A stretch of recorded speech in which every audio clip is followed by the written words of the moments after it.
Good morning everyone, this is Vinila, Assistant Professor of PC Department.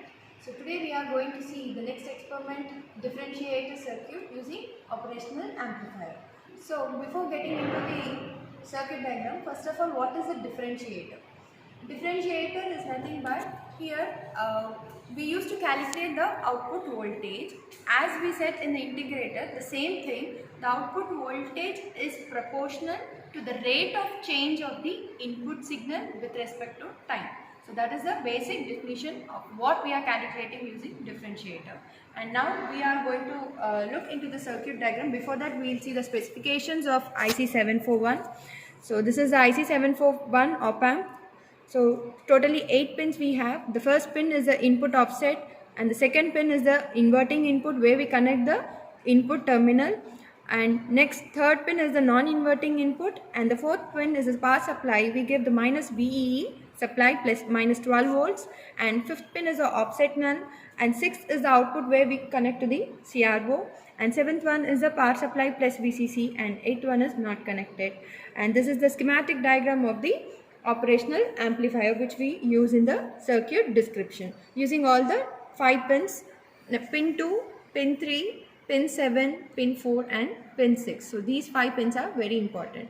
Now getting into the circuit diagram of differentiator, here the difference between the integrator circuit and differentiator circuit is that the capacitor in differentiator circuit, the capacitor used is in series with the input voltage. The capacitor is in series with the input voltage. Whereas in integrator, we use the capacitor as the feedback capacitor which we connect to the output. So that is a difference between the differentiator and integrator circuit.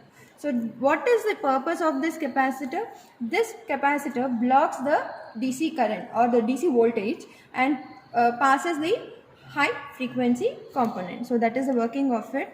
Now getting into the analysis of this differentiator.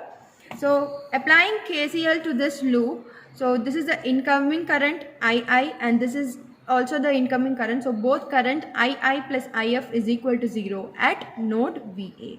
Now as this is nothing but IF is nothing but the capacitor, II is nothing but the feedback current IF, and II is the input current, and II which is calculated across the capacitor is given by d by dt of Vi minus Va into C. So this is the current across the capacitor.